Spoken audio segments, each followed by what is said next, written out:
Welcome back to This Is How We Create. My name is Martine Severn, your host. What happens when necessity becomes calling?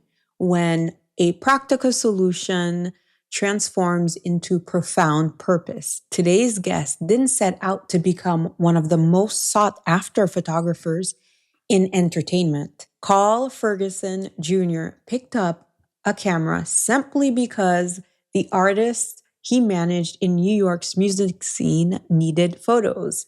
And photographers, well, they weren't always available. That moment of problem solving ignited something unexpected, which was a passion that would eventually earn him 2 Webby Awards and bylines in Vibe, Billboard, and The Hollywood Reporter. But first, let's hit on what makes Karl's story kind of extraordinary. So get this.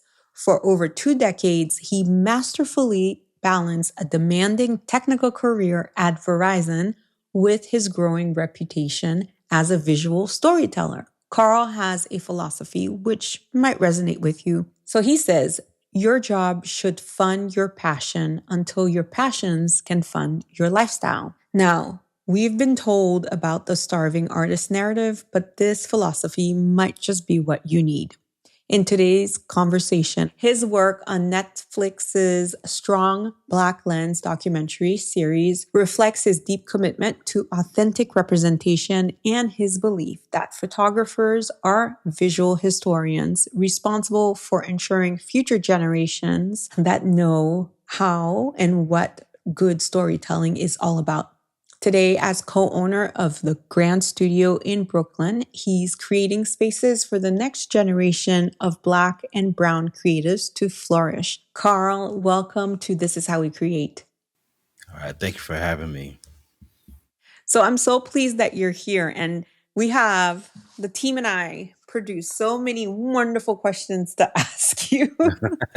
It's been so much fun to research you for this because I had the opportunity to just sit back and listen to all of the interviews that you've done. So it's been quite fun. But in particular, here on This Is How We Create, we always start in the very beginning. And for you, being a kid who grew up in the Bronx in New York, I'd love to know about your beginnings with photography and with the creative arts. So most photographers I know, they talk about falling in love with their camera as kids, but your story starts a little bit differently because you got your start in the music industry. Can you tell me about how you picked up your first camera out of necessity?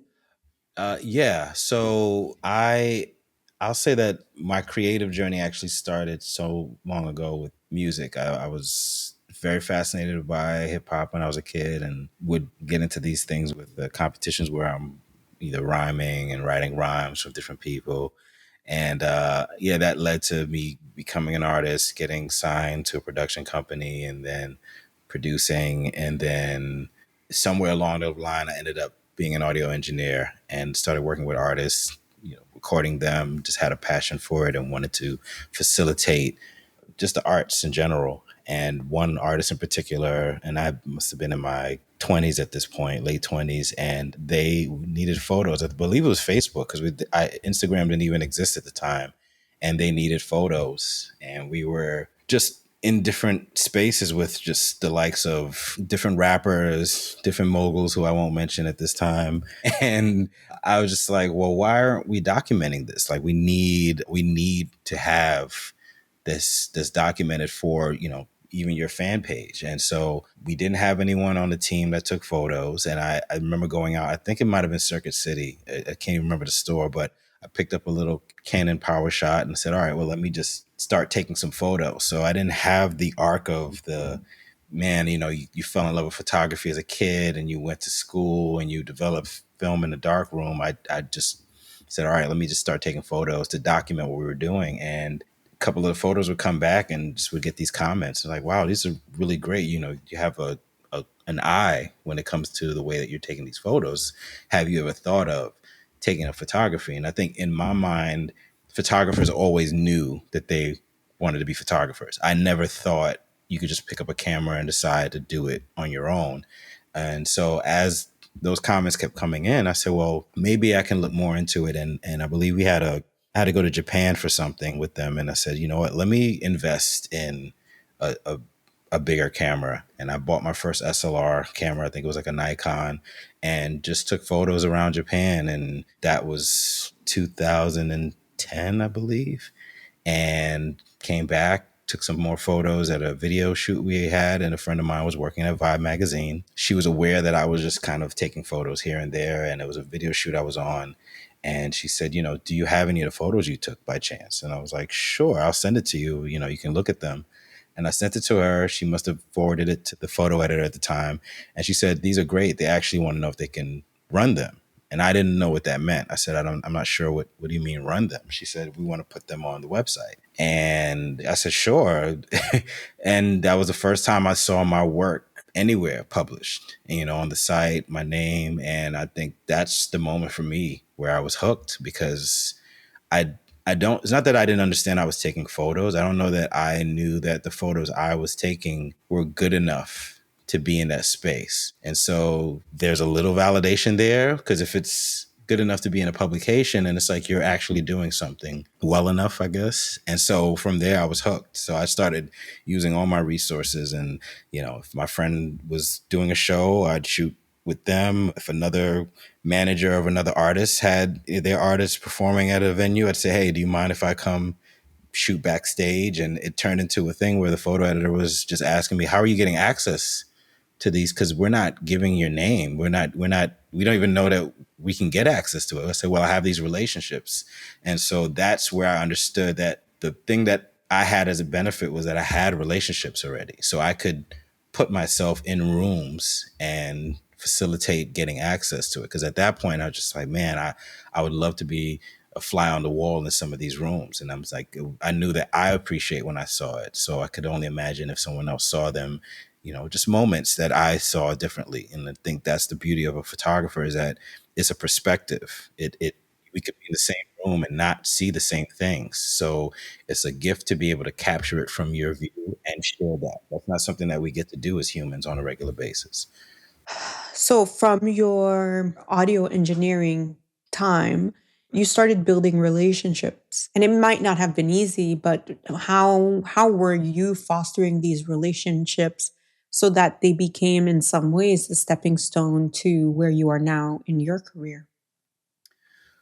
Well, I had the unique privilege of being pulled into network marketing when I was really young. I was about 17 and I had my first business, and it was like, I think it was like prepaid legal services. And I had someone that recruited me and got me involved in doing business briefings and, you know, selling product and bringing in people and working with them. And I learned from that experience over the next few years how to network. And it was something outside of school. It just was something that would happen after I got off. And the person that recruited me was very much into developing his team. So I learned just skill sets that I think I realize them as I've gotten older, but I don't think I realized that it's not an average thing for someone in their teens to understand how to develop, reach out, foster relationships with someone, how to take one relationship and spin it into the next person's network. It's just something that became inherent to me, whether touching base with people, keeping tabs on them, how are you doing, and just myself, but just being more outgoing in that sense, because I'm very much an introvert. And so that helped break that wall for me. So it just kind of infused everything else that I did and all the other relationships. It's being what was taught to me was being honorable, having honor to your name. So when someone remembers your name, they're like, oh, well, this person is good. You want to be able to know that if your name is brought up, it's given reverence. It's like, oh, that's Karl. He's, you know, trustworthy, all the boxes. So that became something that I just practice moving forward. And it's grateful that that's still the thing to this day, that my name still holds that level of, you know, just notoriety for being true and trying to help in any way possible. If I can, I'll let you know. But I try my best to help and assist, especially creatives, because I know how difficult it is. But yeah, there's not the business structure of network marketing. I started there, and then I started going to school while becoming an audio engineer at a Baruch, and had my master, or my I majored in marketing, minored in management. So I'm also getting this supplementary education on just how to conduct yourself in business. So those things helped because there is a creative aspect, but I think we all know that any creative who has some sort of business structure know-how has helped leaps and bounds for their career, because it's a business. As much as we enjoy what we do, you really need to understand some of the fundamentals in order to be successful. So that's those things have helped me when it comes to having that network. I completely agree. You know, what you were talking about with keeping in touch with people, just reaching out, hey, how are you doing? And not necessarily saying, hey, can you lend me some money? Right. You know, like reaching out of a sense of curiosity and service and servicing that person and seeing what they need. I think people really underestimate how like simple that is, but how impactful it can be. Yeah. Well, I'm also the benefactor of being born and raised in New York. I think there's something about being in this melting pot my whole life. I don't think I realized that those skills were being developed. I knew the greengrocer, I knew their children. I knew the guys at the deli, I knew their family, and it's just I have a curiosity with people in general. I think that lends itself to why it's important to me to take portraits. I see people. I see their individuality, and I'm just fascinated with people in general. So when I'm reaching out to someone and I'm just aware something's happening with them in life, it'll stick in the back of my head. Well, let me reach out to this person, or just reach out to them because I haven't heard from them in a while. Just touch base because I know how it is on my end. And when I have the bandwidth, I've learned in therapy the bandwidth of, you know, not also, I'm very much also a caretaker. I had to learn that in therapy where, that is my nature to kind of like make sure everybody's good.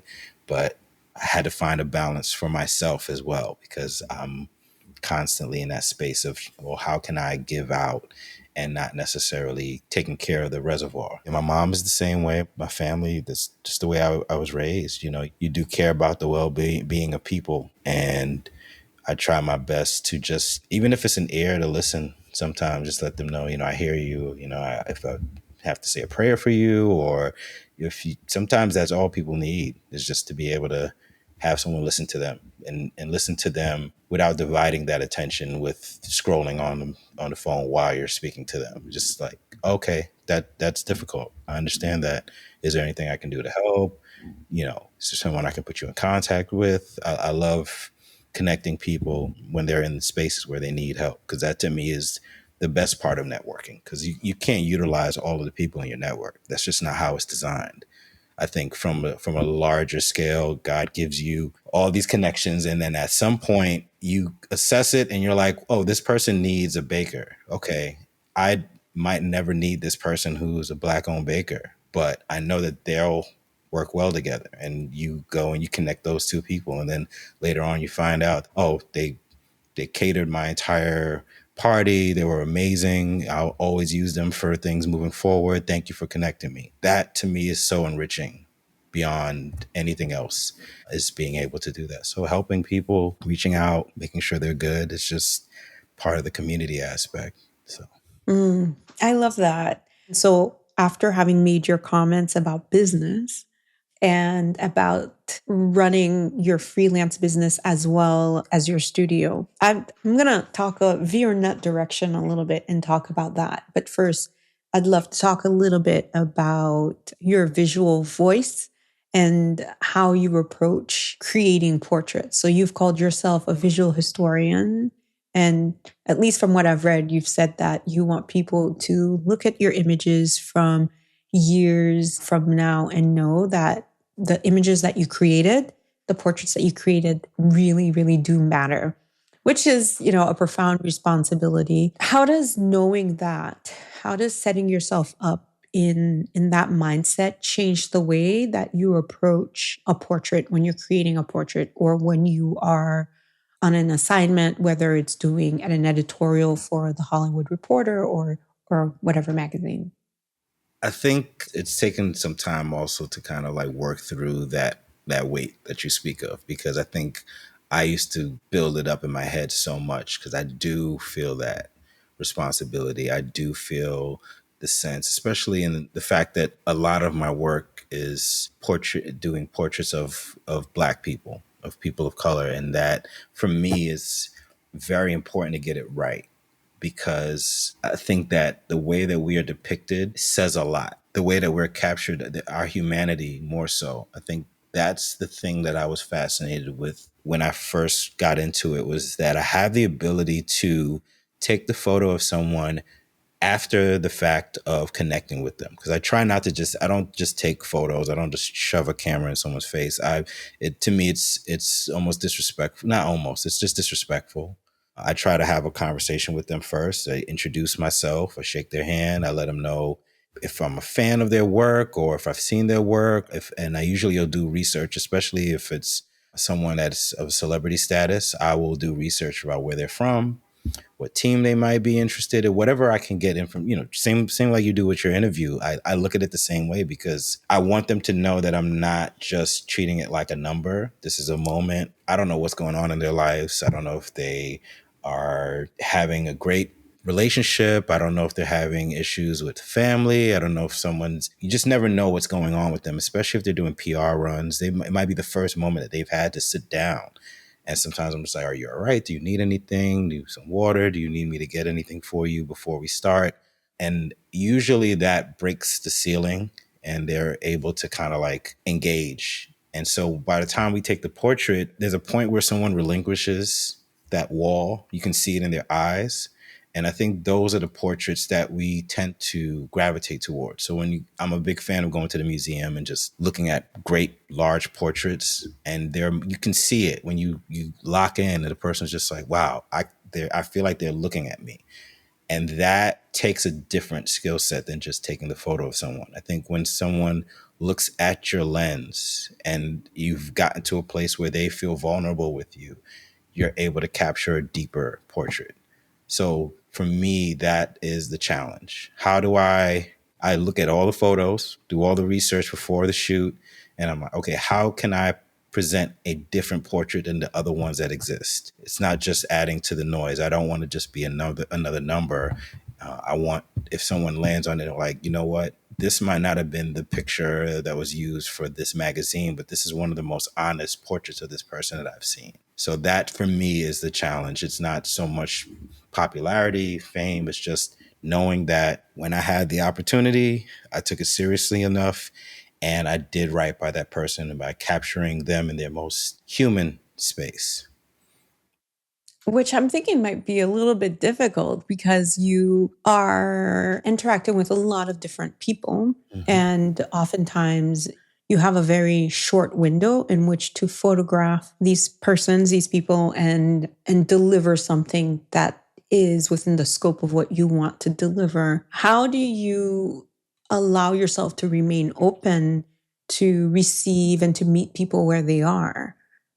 I think a lot of who I am in those moments would be attributed to the way that my mother is. I'm very close to my mother. I'm close to both parents, but my mom is it. Like she's, you know, that's my girl. So she's just a very warm soul. And I think the way that she's raised my brother and I have been to have empathy for people. There's always been an underlying tone of, you never know what other people are going through. It just give them some compassion. Even when you meet not the best side of them, it's before it gets to a place where it's like, okay, I'm just gonna write this off. It's just like, okay, let me take this back for a minute. Where could this be coming from? Or, maybe no one really cares to ask them. And I think keeping space is just part of the human interaction. Love is what we should aspire to have for each other in life. And if we're lucky enough to do things that engage one another,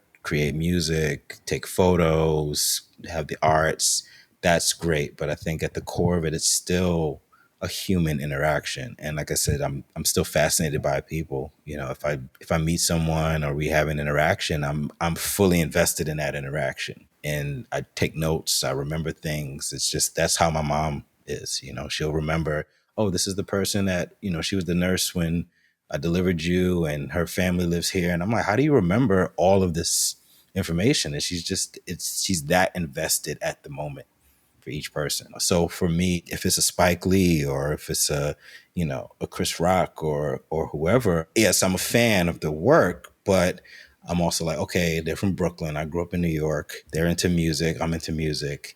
And I think I photographed, like Chris Rock, for instance, photographed him a few times. And the last one for Hollywood Reporter was at his house. And we talked about music the whole time. We got into talking about Kanye and Watch the Thrones with Jay, and by the time we were done, he was like, oh, like he was just like, oh, we're finished already. It's like it was a conversation. Yeah, sure, I was taking photos, but it to me that's the win. If the person was like, man, this was actually a great, like, I enjoyed this. He was like, man, I had fun. I enjoyed this. That I don't need anything else. I know we produce some great photos out of it, but that interaction to me says a lot. So next time, if you are getting photographed and that name comes up and they're like, oh yeah, sure, yeah, we had a great time. I would love to work with him again. That to me is everything, more so than just, oh, I got the photos. Like, did I have a great interaction with this person? Are they able to look back at that moment and be like, you know what?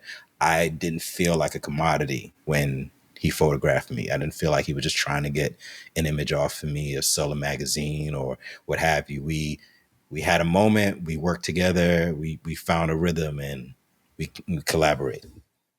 Mm. Oh, that sounds brilliant. Oh, because at the end of the day, in order to be able to get a true view of who that person is, you have to connect with them in some way or another. Oh, that's so good. Okay, so at this point, I'd love to switch over and talk a little bit about the Grand Studio, which you co-own, and it's in Brooklyn. So you started, from what I understand, you started the Grand Studio a little bit after COVID? Well, the studio itself was owned by my partner Jared Ryder. So he had the studio first, and we just known each other for years. And somewhere at the beginning of 24, I was looking for a studio to basically do a shared situation where I could have my equipment there, go in and work if I needed to, but didn't have to have everything in storage, because that sometimes would be a barrier. Just, okay, and I have to go to storage, get the equipment, and come here. I wanted to just be able to go straight to the studio, know that my equipment is there, and I can just create rather than doing all the logistics necessary when it's in a storage unit. And so as I started looking for places, just happened to have conversation with Jared, and he mentioned that he was looking for someone to partner with him. And I said, well, what does that look like? Because everybody needs different things when they need partnership. So he said, I'm looking to take the studio and turn it into something that's more available for community, and to have just a space where we can kind of offset some of the issues that I think most creatives are running into. Everything's more expensive. The budgets are different. If there's an editorial, for editorial, as disappointing as it is. So we'd run into things where someone's given an assignment and the budget could barely get them a crew to do what they need done. So there are times where we may have to help out, or we would like to help out and say, okay, well, maybe we can offer the studio at a lower rate. Maybe we can offer equipment to help out, have it be a resource to continue selfishly, because we want community to exist, and we can't affect the different publications or the different companies that hire photographers. But what we can do is try to level out the playing field a bit. And I had started doing some of that with my more consistent venture beyond photography, is digital tech. I started doing that somewhere around 2021. And what would happen is I would try to diversify my studio or my shoots as much as possible. And the one role that I would find difficulty in would be the digital tech. And it's no shade to anyone, but I would always find that the digital tech was either a white male or Asian. I don't know why that's the reason. I just could never find someone who looked like me doing it to the degree that I saw some of these digital techs doing it, and they'd show up with all these cases and their carts and everything, and they're like the nervous center of the shoot. All the images come in, they kind of make sure everything's running right. The client is talking to them. It's okay. I'm not understanding because I could find every other position to fill. And so I started helping out some friends of mine when they would do shoots, and all right, let me try it out. Just kind of help them, you know, do a little bit here, there. Uh, Karl, can you? I know there are some people who are going to listen to this and they won't know what a digital tech is. And you have this wonderful, everyone, you should head over to Karl's Instagram because one of the posts that you have pinned is you have your Digitech cart and you go through and show all the different levels. So can you talk to us about what that is and why any photographer worth their salt always has a Digitech? yeah, no problem. So, digital techs, from what I understand, have existed for probably anywhere in the late 2000s on. They used to exist more on the e-commerce side. So, because e-commerce, they would have a shoot for whatever clothing brand, and they would have maybe 50 items a day, and they had to monitor that, make sure all the images were coming in a certain way, everything was shot well. It would be too much for you to do the shoot all day and then find out at the end of the day that something was off or you didn't capture it right. So they would have someone that basically monitored all the images that were coming in, if anything was blown out, just all of the different aspects of making sure the image came in correctly. And they'd be shooting it in RAW. You'd have the highest quality of it. And at the end of the day, the client would have assurance that none of this was wasted. And so at some point that trickled over into like the editorial shoots, but the ones with budgets, because they could afford to add that. And I think that clients started to realize that it was a worthy investment to have someone on set outside of the photographer and the client or the creative director who's actually monitoring just the images. And they could say, hey, this is blown out, or you're out of focus, you're soft focused, and instead of you finding it out later, having to work on it after, trying to get a retoucher to fix it, it's just a better investment. And that started, I want to say that was somewhere around 2015 when it started trickling in more often into the editorial shoots, across the board. I mean, the bigger ones have always had them, but I think it worked its way over.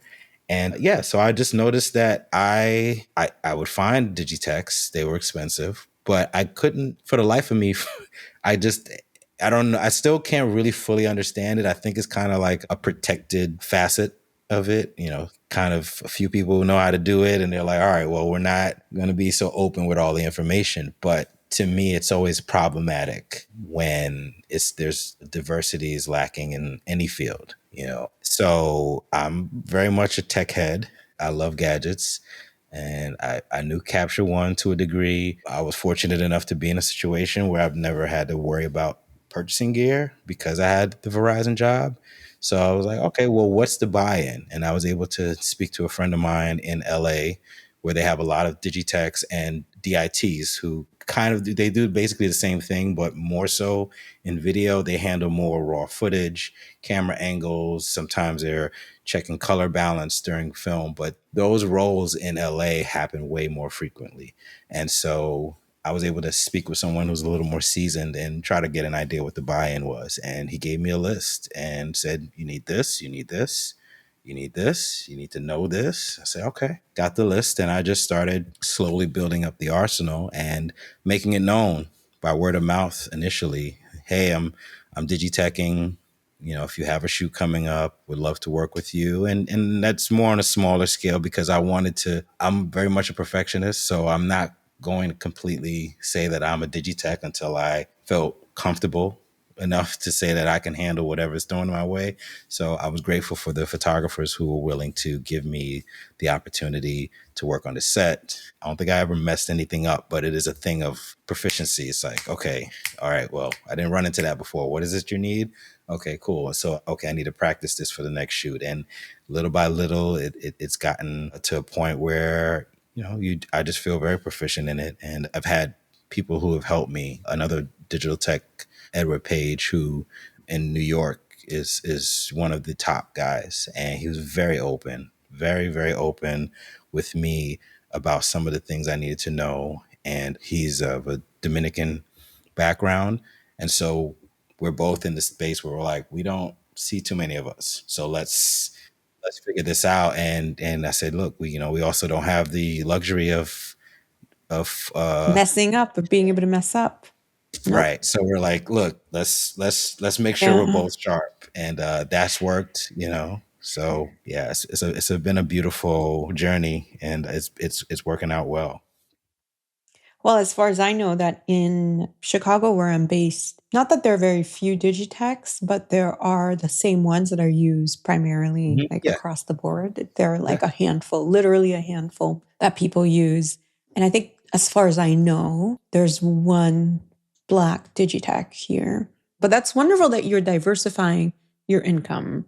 And I'm hmm assuming you're no longer at Verizon. When did you leave Verizon? So I started doing Airbnb.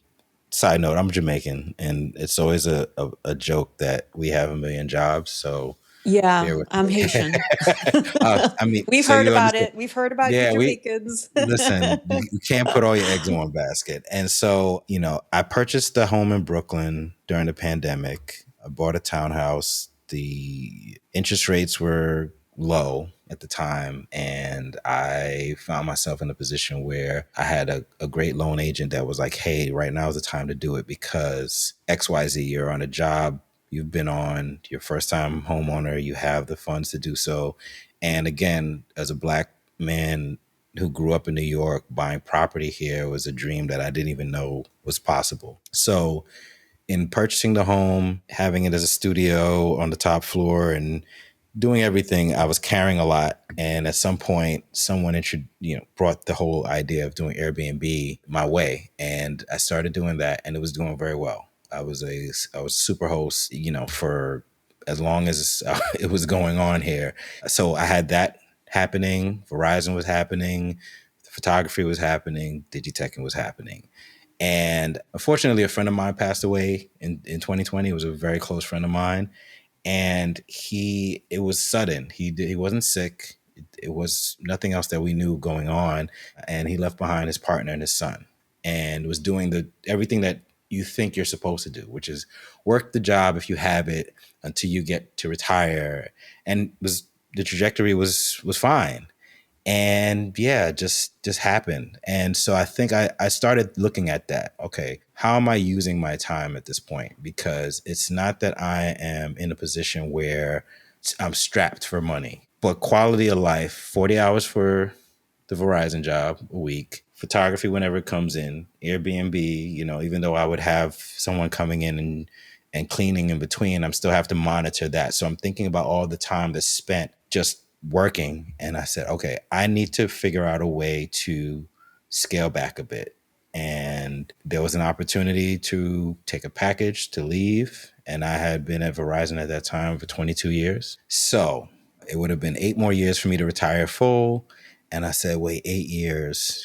Yeah, I have no idea what can happen in 8 years. And what I do know is that if I haven't taken the full leap to try to bet on myself, and God forbid something happens, that I would regret it, because I'd be avoiding it out of fear. Not that I don't know I have the resources, I have the skill set. It would just be fear of breaking from something that is known and has security, quote unquote. And so I decided to take the package, and yeah, left Verizon September of 2022. And it's been photography or Airbnb. And then that stopped, I think that was 2023. They stopped having New York. You couldn't do any more short term rentals. And so I said, okay, still property in Brooklyn. And then I got a tenant.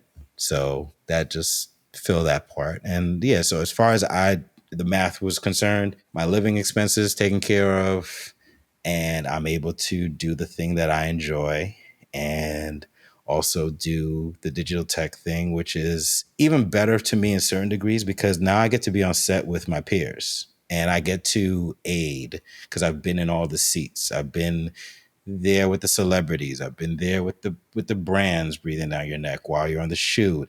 I'm able to run interference. I'm able to, hey, you might want to shift this lighting here because this is how it's coming in. And I can say that to the photographer and I can pull them to the side and I can kind of, I always joke around and say I'm Scottie Pippen. Like that's my role. And I'm fine with that. I know not everybody is. There are people who I've spoken to like, it's hard for me to digitech because I want to shoot it. That's not my thing. I'm grateful for what I get, and anything that's coming my way for me is for me. But I think I like the team aspect of it, and I love just being able to just be an assistant to the photographer. Like, hey, this is coming in soft. You might want to get them to redo that, and they love it, and they hire me every time. So it's kind of it's one of those things. It never stops rewarding itself. People enjoy working with you. I know how to deal with the clients and even the difficult clients. I know how to help kind of smooth that out for the photographer. I'm like, oh, this is a pressure shoot. Okay, let me tie the client up over here and give you some breathing room. Again, I'm a people person, so it's fine with me. And so, yes, you get the reward of being who you are in another field. And I learned things from the different photographers. Everybody has different ways of approaching the shoot. And so it's like, wait, what? You do what? Wait, I didn't even know you could do it that way. And so it's cool. I'm also getting learning experience on the job. So I don't know. I'm enjoying it from that aspect because it's not about me. It's about whoever shoot it is. And I love seeing people succeed, So yeah. Oh my gosh, I love that. I love that you've just said that. For me, I always love it when my photographer friends will ask me to assist Mhm. or if I can come on and do something like whatever it is that's needed to do because it's nice, first of all, not to have the responsibility of keeping everything going. Because I think of being a photographer like being a conductor or circus master, where you have to just get everything going. You get to press the button, but Right. usually the digitex press the button. Sometimes you don't even do that, Right. depending on the job. Oh, that's wonderful that you're able to be there. And I think, I don't know for you how being a digitech has redefined your relationship to creativity, or has it?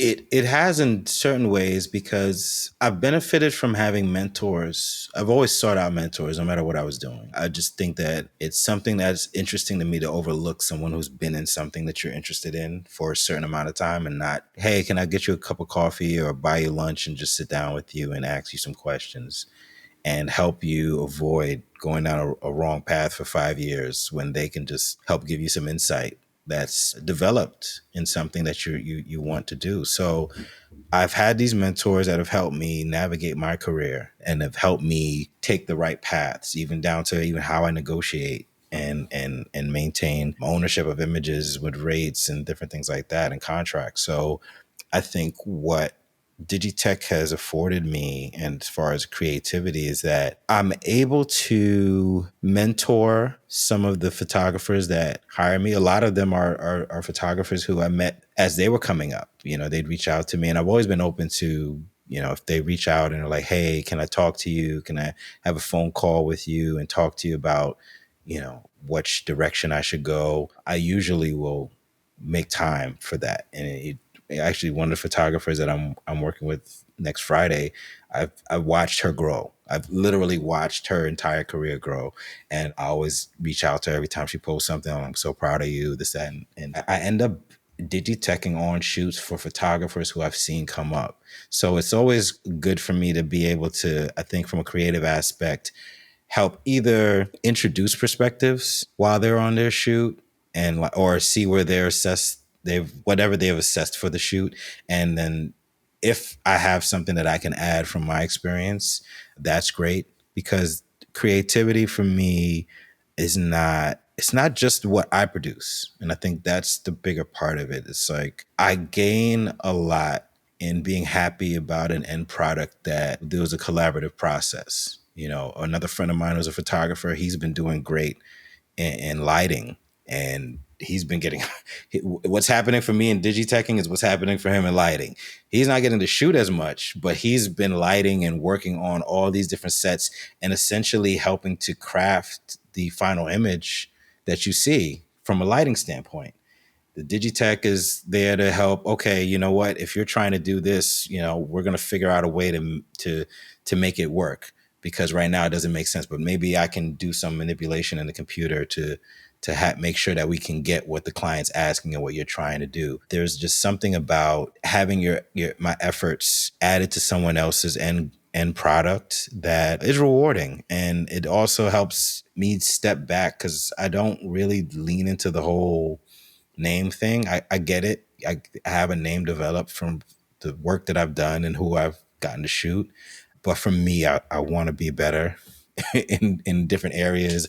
I want to create more. And it helps ground me sometimes to be on set, and it's not about me. The pressure's not on me. I can see differently because the pressure's not on me. I can bring just different details to the photographer. Hey, did you notice this is happening? And they're like, what?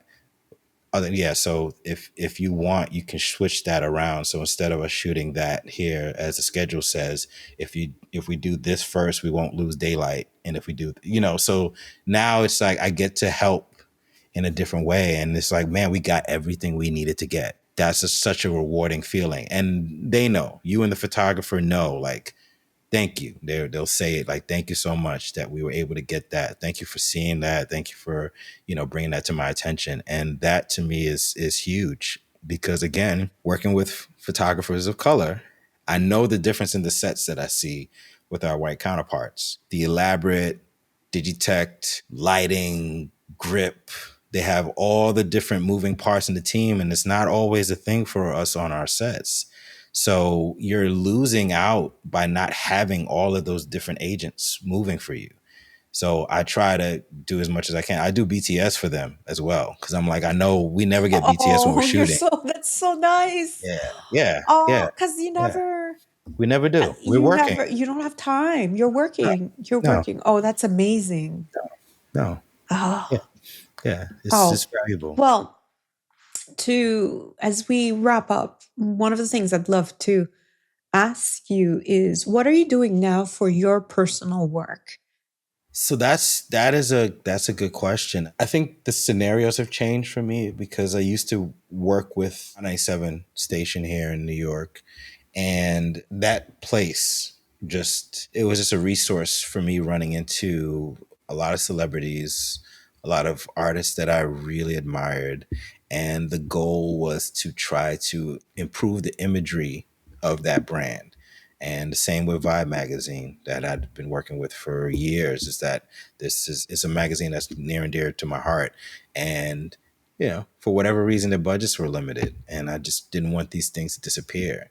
So it's like, well, how do I help make these things happen? And I think out of necessity, and to your point about the limited time, I got into this thing of just loving. Just something I loved about the impossibility of it. It's like, oh, you only get 5 minutes. Oh, I can make this happen in 5 minutes.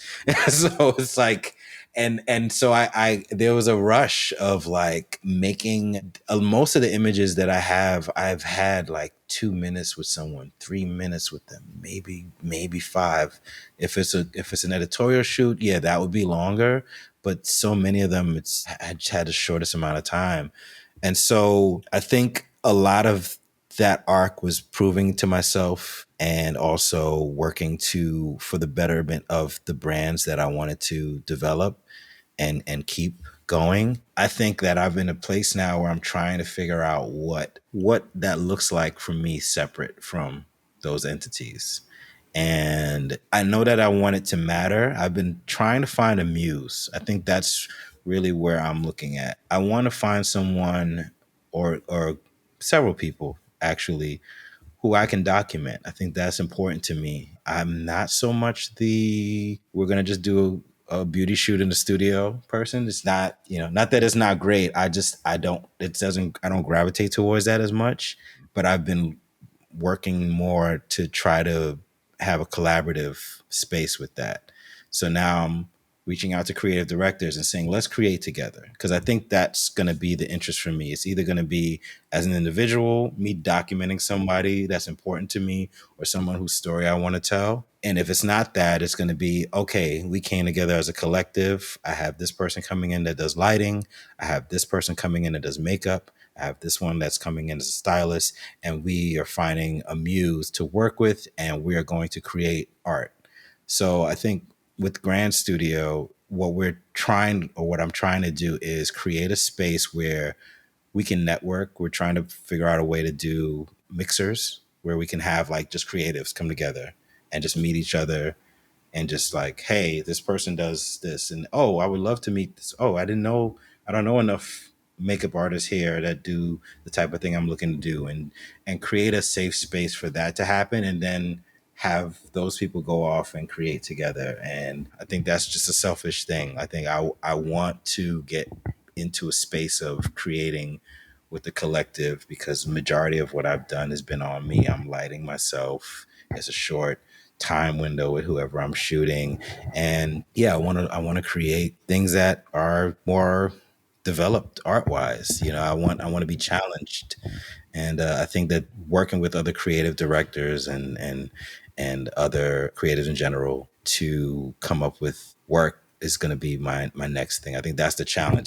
That even saying it out loud, that's what excites me. The idea that I can develop and become better as an artist from my community and working together for a common Mm, goal. So I love it. It sounds like you're creating your own salon instead of like the Harlem Renaissance. We're doing the Brooklyn Renaissance over here. yeah, that would be great. I'm even you saying that, that sounds like a utopia.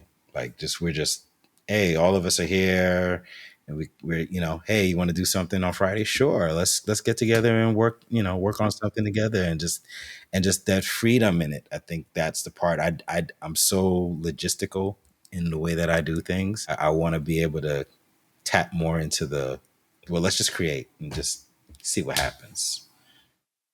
But this also sounds like it's right up your alley, mainly because you're master community person, community builder. Mhm. You've been creating these relationships for all of these years. And that's how it works. We tend to forget that as artists, and maybe especially in the US, because we forget about the community aspect because we all want to be individuals and do our own little thing. But mostly everyone created together. And you could do the same thing and still retain your own visual voice. And you can also grow together and not necessarily be in competition with each other. So Yeah, it can be done. capitalism ruins everything. We all, I mean, artists, listen, that's, to me, that's the only thing that I've seen as the divide. It's like, oh, I don't want to meet with that person because then they're going to see stuff that I do, and then maybe they'll do it for their thing, and then I won't get the job. And I'm like, or you could collaborate with them and come up with something new that they might challenge you in a different way. So it's sure you get to hold your thing, but you also limit yourself in growing. It's like, yeah, to your point, the artist, everything, even the music. When you hear about the artists that used to collaborate back in the day before labels got involved, and they're like, well, you got to clear this with Yeah. this label. They're like, we just went in the studio and made music and And let made the label music. figure it We out forget later. about that.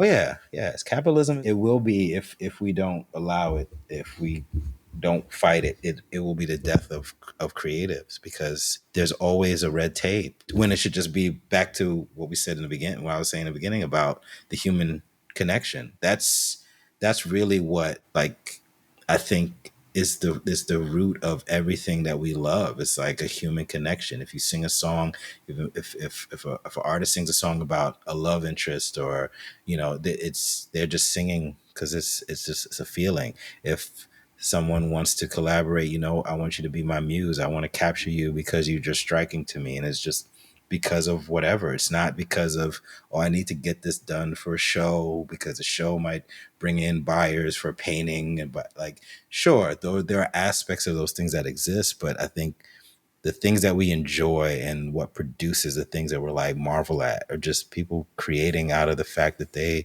have this drive to just produce art and just to have this human experience with someone else. So, yeah. Well said. Well said. Well, my final question for you is, how has your idea of success changed over time? So, speaking as a Caribbean raised black man in New York, I think success has, if it's not a testament to the fact that I have multiple things going on at once. It's just always been like, oh, I'm this achiever. I have to have all these irons in the fire.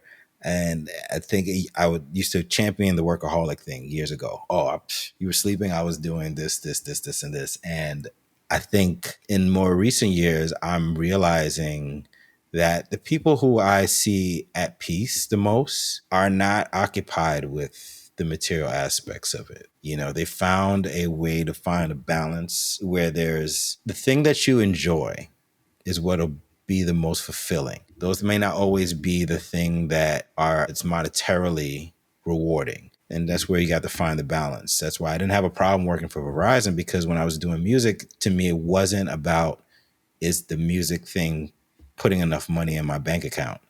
I could do that after work for free. I loved what I was doing.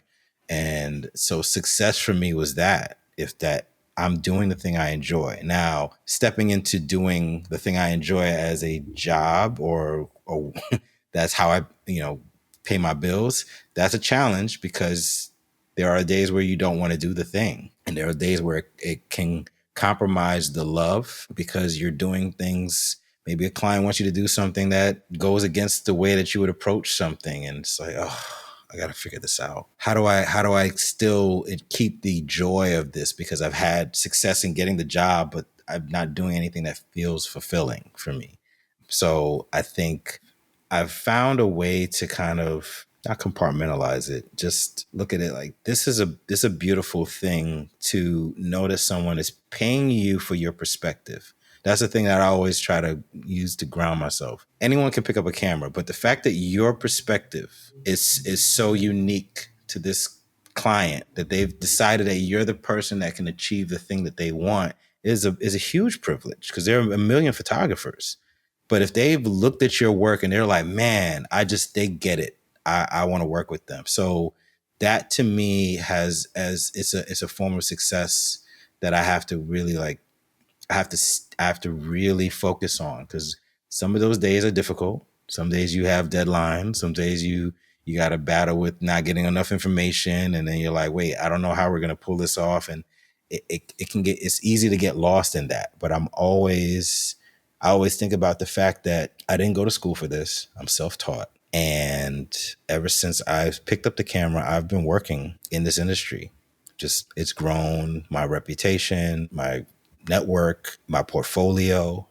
But to me, it's 15 years now.